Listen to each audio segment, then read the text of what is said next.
In 2012, I had this idea that I wanted to interview people and share their story on a blog.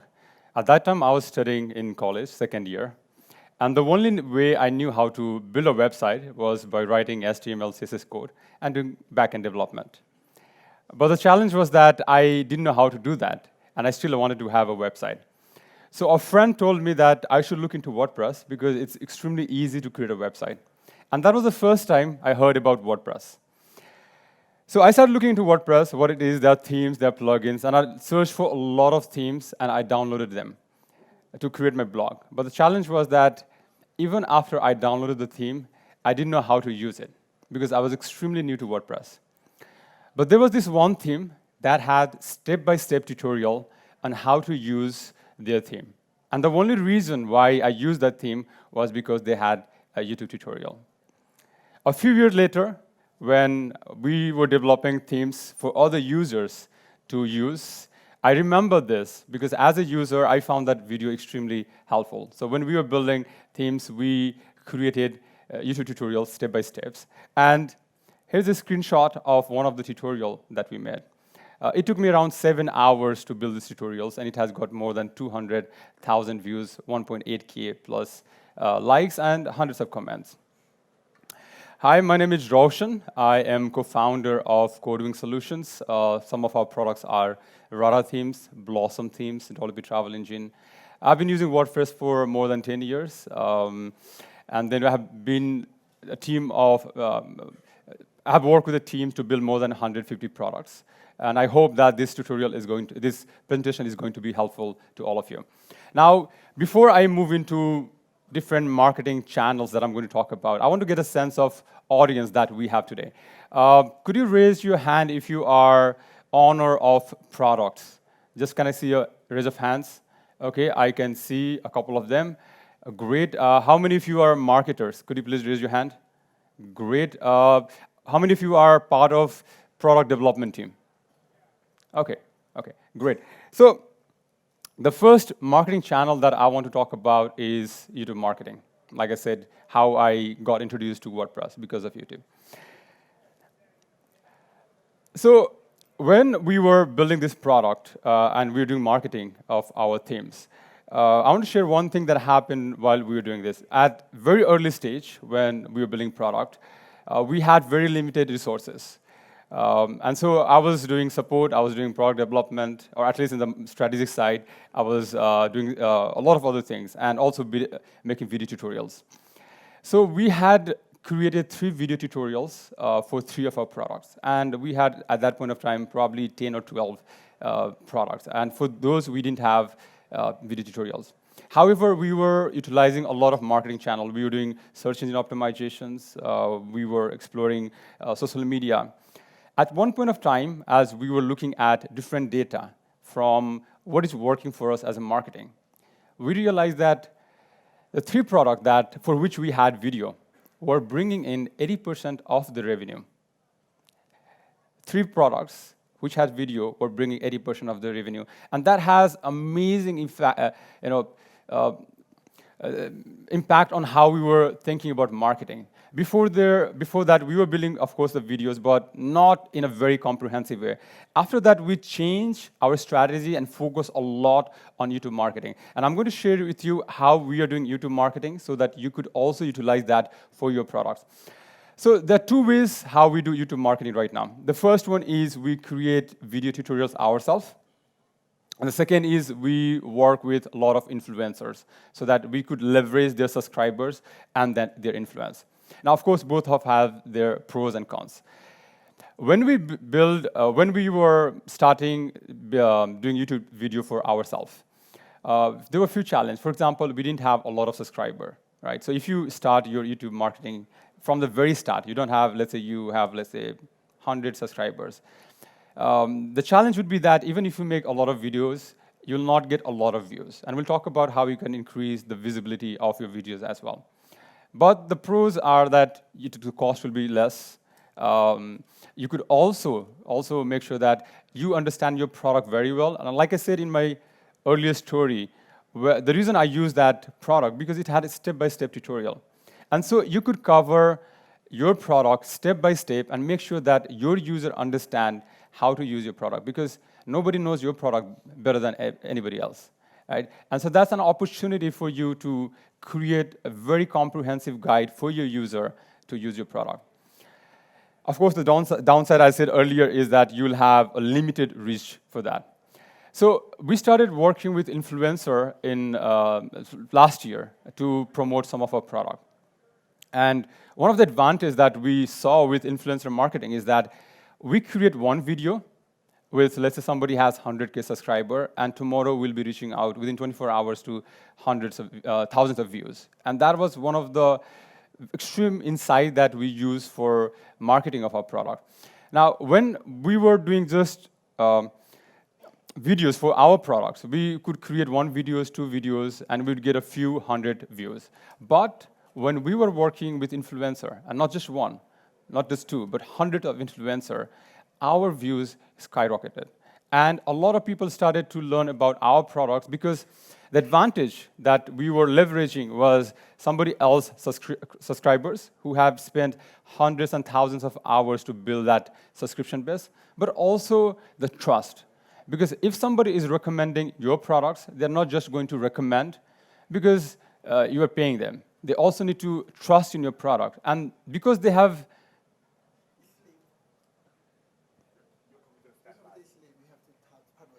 Oh, well, my mistake.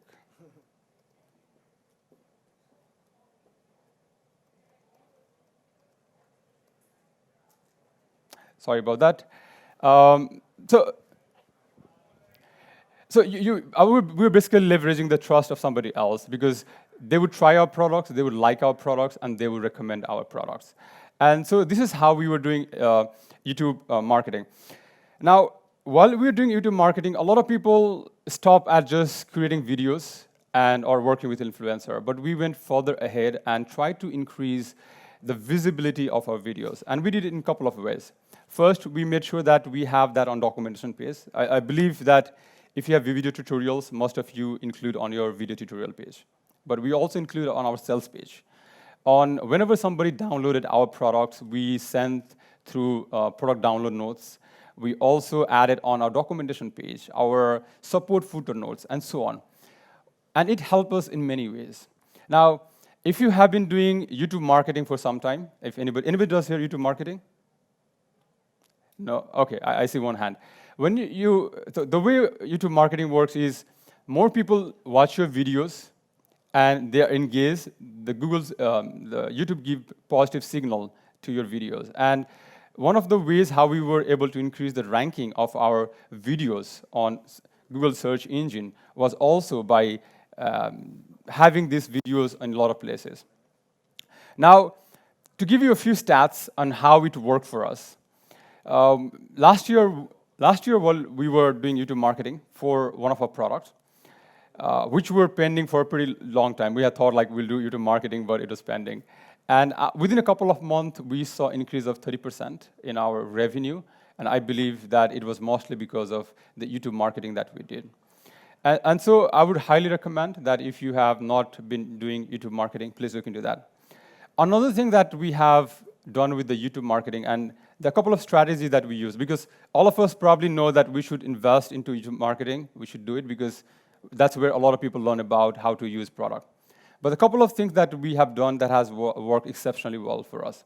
One of the strategies has been that, like when you go to Google and you search for certain things, you see results. And same goes with YouTube. And if you're doing search engine marketing, you want to dominate the search results. And the same thing that we had a strategy for our YouTube search result. We work with a lot of influencers, and the idea was that at least for top 3, or out of 10 for out of 10, 3 rankings should be our videos or videos about our products. Because in that way, we will be able to get a lot of views for our product. That was strategy number 1. Another strategy was that we wanted to work with regional people or create content in regional languages. Now, I believe most of you understand English, but there are a lot of people around the world who don't understand English, and they still want to use your product. But the challenge would be that there's no video tutorials on how to use your product in their language. And so we started to work with a lot of regional influencers and create video tutorials in their language. And as a result, we have seen sales from countries that we had never thought or never had sales before. Another advantage that we had with this approach was that, let's say, if somebody is searching in YouTube from Google, from United States, somebody is searching from Australia, and somebody is searching from Nepal, where I'm from, you'll not get the same search result, right? What somebody will get from United States, somebody from Australia, and what I'll get will be different. Maybe a few similarity, but it will be different. And the reason why that works is, how that works is, YouTube gives priority to regional content. So if I speak Nepali, which is the language I speak, and there has been some video tutorial on the keyword that I've been searching for, at least 1 or 2 video will be in my language. And so with this approach, with regional content approach, we were able to get ranking in different countries for our keywords. Because if you talk about English, the competition is extremely high. And it can be extremely challenging to get on ranking. Like one way that generally people do YouTube marketing is that you create a video, now you get a views, right? And it stops there. Our approach was that we created videos, we get views, but at the same time, we wanted to get a lot of ranking for the long-term benefits. And so that approach worked extremely well for us. So that's what one of the marketing channels that I want to share with you. I'm sorry about that. I had figured this out yesterday. Something is not working today. Okay, so the second marketing channel that I want to share with you is affiliate marketing. How many of you have affiliate marketing program for your products? Could I see raise a hand? Awesome. And how many of you don't have affiliate marketing for your programs? Can I see hand? All right. May I know why don't you have affiliate program for your? I'm working on affiliate program myself. Okay. Anybody else? Can I say why they don't have affiliate marketing for their products? Anybody wants to share?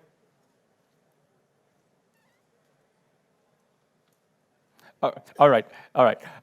So I've talked with, I recently started using affiliate marketing for my products, and I heard a lot about this. I am also affiliate marketers. I used to do affiliate marketing for other products as well, a long time ago. But I had not used affiliate marketing for my own product. But I think last year, I started getting into affiliate marketing. And there are a couple of things that I realized while I was doing affiliate marketing. You might have noticed that most of the sponsors that we have today, all of them have affiliate programs. Bluehost, SiteGround, Dolby Rocket, GoDaddy, all of them have affiliate programs. And so what is the reason these big brands have affiliate program? It is because you can increase your marketing effort at a scale without paying anybody anything as a salary, right? So let's say I come to you and say to you that, okay, I'm going to send you a lot of traffic for your website, but you don't have to pay me anything. I'm going to send you hundreds and thousands of traffic for your website. Don't pay me anything, but if you get sales for the traffic that I bring you, give me 30% of it, or give me a certain amount of it, right? And that is the power of affiliate marketing. If you have to hire, let's say, one marketer or 2 marketers, how much you can hire? Maybe 10, maybe 20, 100, right? The cost is going to be extremely high for marketing team.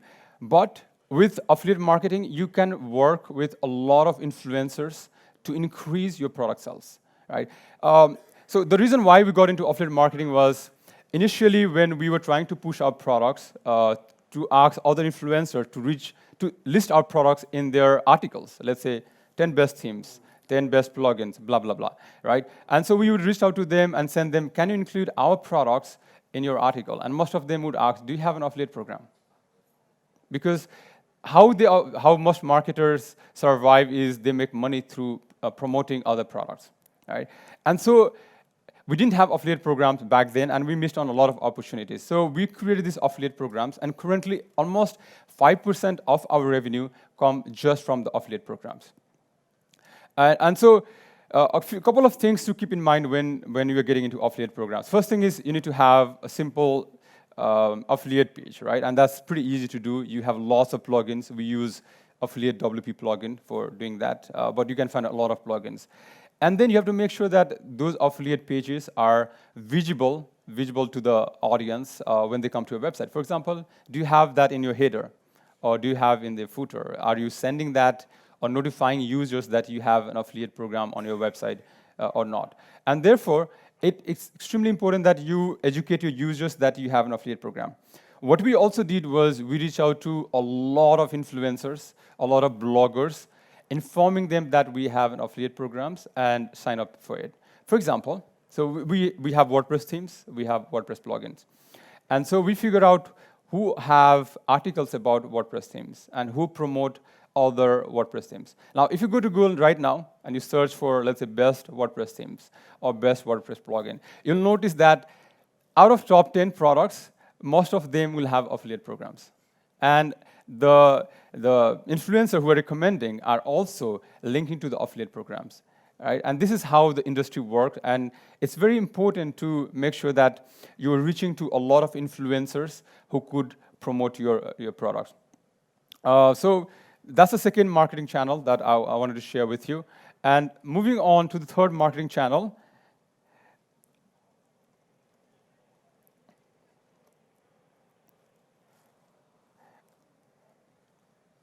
email marketing. Can I see a raise of hand who use email here? Okay. Pretty much everyone. Okay. I started email marketing a long time ago when I was building the first product. But after that, I stopped it for some time. And I started to do email marketing again in 2022. And this is currently one of my favorite marketing channels. And I'm going to share you how I'm doing this affiliate marketing through emails. And probably you will be able to take away some learning from here. So there are two ways how we do email marketing. The first one is that we do broadcasting. Second one is we do email automations. So what is broadcasting and what is email automations? Let's talk about that. Let's say we have developed a new product and we want to notify to all our users. We have more than 200,000 subscribers. So we want to send them an email that we have launched this product. Or we have Black Friday or Cyber Monday deals and we want to inform all the subscribers. So we send an email. And this email is sent to everybody at the same time. Maybe a few minutes difference, but you get the idea, right? So we broadcast an email. The advantage of broadcasting email is that you can get instant results and you can notify users at the same time, right? So if you have, let's say, a deal, you don't want to wait for 10 days or 20 days to inform them, right? Because you have a deadlines. So we do that. Second we do is through email automations. Email automation basically means that you create a sequence of email, and these emails are triggered at a certain point of time when user takes certain action.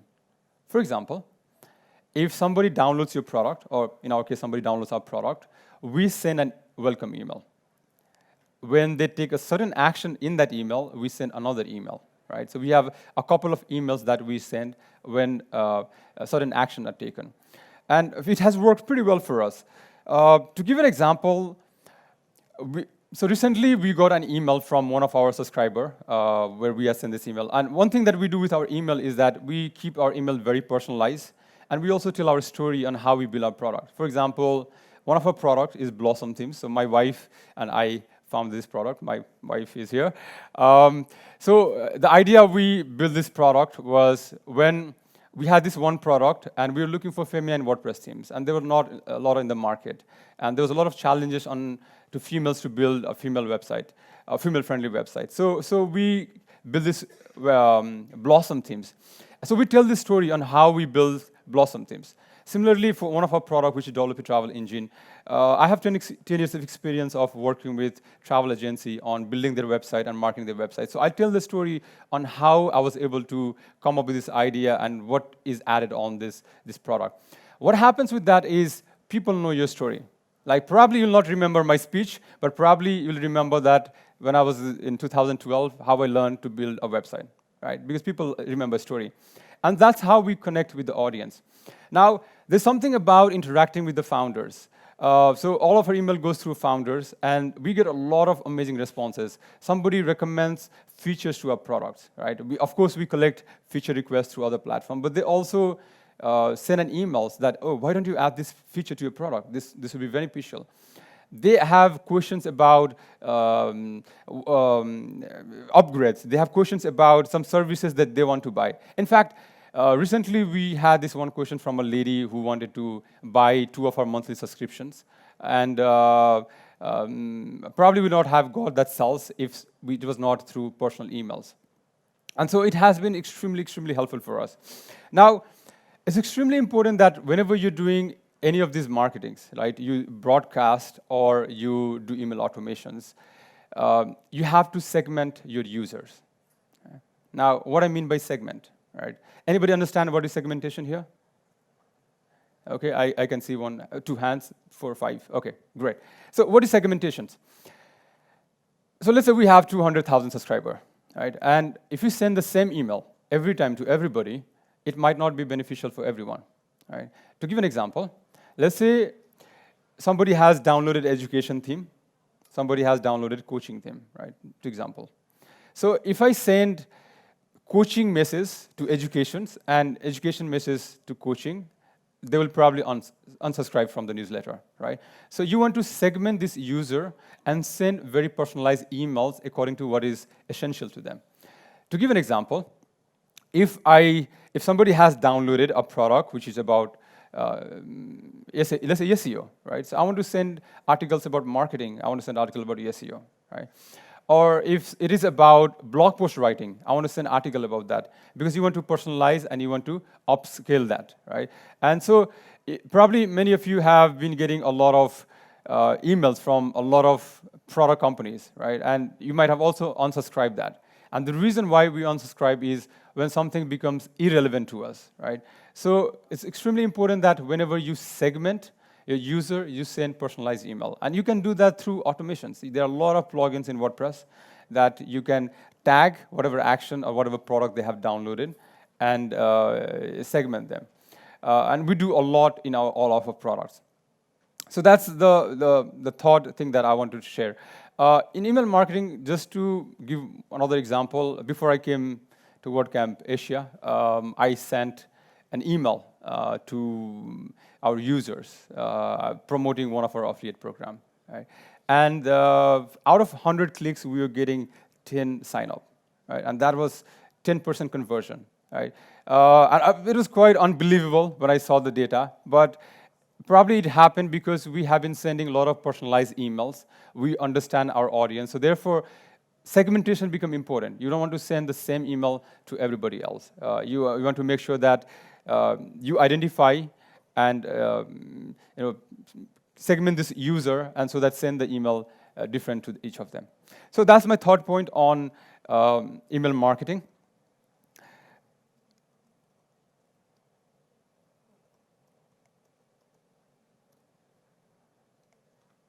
And here is a screenshot of one of the campaign, a few of the campaign that we have run. You can see that out of, let's say, we sent 8,000 emails. We had almost 2,000 click or open. When we sent 1,400, we had 5,800. 2,800 we sent, and we had 1,800. So you can see that how many people are seeing the emails that we're sending. And this is the power of email marketing, right? When you are into different platforms, let's say YouTube, let's say search engine optimizations, right? Anytime they can ban you, right? Maybe some of you also have been restricted on some platforms. But when you have your own email, those are your asset. And you can send those emails anytime you want, right? So that's one of the benefit and power of email marketing. Now, the fourth marketing channel that I want to talk about is WordPress org marketing channel. And this is something that was extremely, extremely helpful to us at the beginning of our product. So when we started building product, we didn't have a lot of budgets, and we were focusing mostly on WordPress org marketing channels. And there are a couple of things that we were doing, and I think that will be beneficial for a lot of you. So Depending on whether you have theme products or plugin products, or you have hosting, something else, right? There's certain ways how you can market these products. For let's say themes, what we were doing, so there are two, at least in my knowledge, there are two ways how people are marketing WordPress themes. Either they create a brand, okay, so a brand and your theme become popular because of brand, or second is dominate the search on WordPress.org. Now, there are three ways generally how people discover WordPress themes or plugins. The first one is WordPress.org repository. Second is on WordPress dashboard. And third is by search engine. And through optimizations, you want to be able to improve your ranking on all of this. Because if your product is ranked on top positions, you are going to get a lot of clicks. And I'm going to show you one slide where we did a small optimizations and how we were able to increase our organic traffic by 4 times, right? And so if you have themes, one thing that we did was we included keywords in our product name. So for example, one of our product is Blossom Themes. And so we had our product name, and then we had the keyword. For example, Blossom Coach, right? So whenever somebody searching about coaching theme, there's a Blossom, then we have Coach. Somebody search for shop, we had Blossom Shop, right? And that worked very well for us for 2 reasons. One, on WordPress.org itself, when somebody is searching for, let's say, shop or coaching or anything else, they would discover our product, one. Second, also on search engine, right? If you go to search engine, let's say like Google, and you search for coaching WordPress theme or chic WordPress theme, you'll see some products which are ranked from WordPress.org. Of course, your website might also rank, but they also give priority to WordPress.org in terms of ranking. So that worked extremely well for us. In terms of plugin is slightly different from the theme. There are a lot of things to take care of when you are optimizing your plugin. There is, of course, title, which is important. So you want to keep the keyword of your product in the title. For example, let's say if your product is about search engine optimization, SEO, right? To give an example, let's say Yoast, right? Yoast is one of the most popular plugins. So they have Yoast, then you'll see they have SEO in their keyword, because people will also search about, go to WordPress.org and they will search about SEO, right? And that's how they will discover. You have to make sure that your keyword is also included in the descriptions. Your support, you have to provide support and make sure that the tickets are handled properly and resolved. You have to make sure that it is compatible with the latest version with WordPress.org. Now, the last thing I want to share here is, and that has worked extremely well for us, at least when we had this feature section in WordPress.org. How many have seen this feature section in WordPress.org directory, theme directory, right? Okay, I can see a few hands, okay. So back then, when it was, I think a couple of years back, one thing that we focused on was translation, and I think a lot of companies I've seen not doing that, and that worked extremely, extremely well for us. So whenever somebody is from different country, not English, we're not speaking English for some other countries, and they go to their country WordPress.org directory, and they search for their keywords. If you don't have your theme or plugin optimized for those keywords, it will not show up, right? Even you might have a lot of active installs, great reviews, it will not show up. So we figured that out, and we did translation of our themes. And I remember back then, we translated our theme into Japanese, and a lot of Japanese volunteers are very, very kind to us, and I made a few today as well. And because we translated our theme and theme into Japanese, we saw a large number of customers coming from Japan and buying our product. In fact, at one point of time, out of 100 customers, probably 10 to 15 were from Japan. And it happened because of that translation. As we figured that out, we started to do more translation of our product. So one of the ways how you could leverage this is just reach out to people who translate. You can go to WordPress.org, find out who translate the products, and just request them, and they will be very, very happy to volunteer and do the translation. So that works for us, and I hope that it might also work for you. Now, it's important to know that there are a lot of marketing channels, and you might also have the questions, which marketing channels should you focus on, right? I have talked about, okay, this is one of the examples that I mentioned earlier. I want to show the slide of optimizations. So this screenshot is from Href, which is a search, it's a SEO tool, which gives you a lot of analytics. And you can see that before we did the optimizations, we had probably 15 traffic, right? And after the optimizations, we had almost 100 traffic. And it's a very simple trick. Took us like a few hours to do this, but it worked for us. And this traffic is not from WordPress org itself. It was from search engine, which also means that we were getting a lot of traffic from WordPress org as well. So, like I said, there are a lot of marketing channels. We talked about 4, right? But which marketing channels should you focus on? Now, for that, you need to find what is your customer acquisition cost, and that is the key to remember. So let's say you work with affiliate marketer or influencer, and let's say you're spending $1,000, and you are getting sales of $2,000. So basically, your customer acquisition cost is $50, right? And so you need to figure out what is your customer acquisition cost throughout all the marketing channel. If you have budget, try everything, right? There are a lot of marketing channels. But if you're limited on budget, you need to figure out what is your customer acquisition cost, and then decide what is the marketing channel that you want to use. Okay? But remember that some marketing channel will work for you, some might not work for you. When I started, I was doing like long time ago Google Ads marketing, and it didn't work for me back then. Now I'm doing experiment with Google Ads marketing, and it's working for me. So you have to be, open-minded, try a lot of things, and then hopefully something will work for you.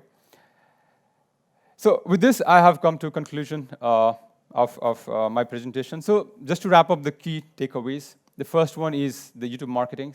Right? You want to work with a lot of influencers. You want to do yourself. But make sure that you are also targeting regional content by working with regional content creator.